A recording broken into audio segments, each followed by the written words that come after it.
Hey everybody, welcome back to Ignored Logistics. So it turns out my semi-truck has an air leak in the valve just behind the cab, and I'm gonna see if a bit of JB Weld's steel stick epoxy putty is gonna be enough to plug that leak.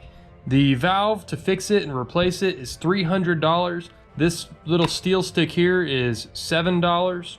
So if I can get this fixed for $7 and plug that air leak, then we won't have an issue anymore and it'll save me about $300. If it doesn't work and it breaks it or messes it up even more, then it's not really a loss because it's already broken. I still have to fix it somewhere or another. So for $7, I'm willing to try the risk. So the air leak that I'm talking about is actually right down under here, and I have to crawl under because I've put this bed on it. And it is on the bottom side of this valve right here. So what I'm gonna do is get this epoxy putty. I'm probably just gonna go ahead and put all of it on there, just so that I don't have to worry about whether or not I've got enough there, and we'll see if it fixes it. All right, well, let's give this a shot. So I've got my JB Weld here. Now the instructions for this are really simple. It says to remove the required amount of putty. Well, I intend to use this whole stick, so I'm not gonna worry about that. Then it says to knead it thoroughly with my fingers until it's a uniform color. So I'll just unwrap that, get that off there. And you can see it's kind of a multi-part system, just all in one here. So I'm gonna start just kind of kneading that. Make sure you got strong hands, because that is some fairly firm stuff.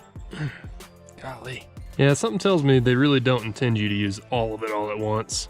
Okay, it is now a uniform color, so we're gonna hop under the semi here. But I basically have to hold the camera with my knees, so forgive me if this isn't the best. And I'm just gonna kind of murder this thing with epoxy putty. And hopefully, get that stick out of here. Hopefully this will be enough to properly seal this. I'm really gonna push that in there. Hopefully it'll form a plug on that leak. A nice thick layer there so I don't have a problem. Looks like I've got a pretty good coverage on there. I've pressed that in as uniformly as I can. All right, well, I've got the epoxy putty applied. My fingers are covered in this stuff now. And we'll be back out in just a couple of days. I think I'll give it 48 hours or so, hopefully. And we will give it a shot, see if it works. And hopefully that will plug the leak on this truck. All right, it's been about 2 days. The weather is playing nice today, so we're gonna go ahead and start this up and we're gonna see if that is gonna hold or not.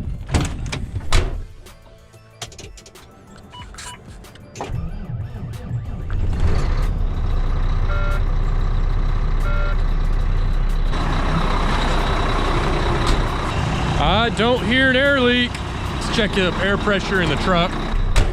The air pressure in the truck is still building properly. We're at about 60 pounds of pressure now, still no issue. Seems to just be building right up to where it should be. All right, we're at 100 pounds of pressure, and that is enough to actually use the air suspension seat. Okay, so I just turned it off, and it looks like we actually do still have just a little bit of a leak, but it's coming out right to the side. Looks like I missed a little bit of a hole here. And we've still got a few other spots where it's leaking. So it didn't really seal up as well as I would have liked. So I would say in a pinch, yes, you absolutely can patch an air leak with JB Weld's epoxy putty. Now I would say you probably want to use the putty stuff. The thin slather it on type stuff just really isn't thick enough or strong enough, as thin as it tends to apply.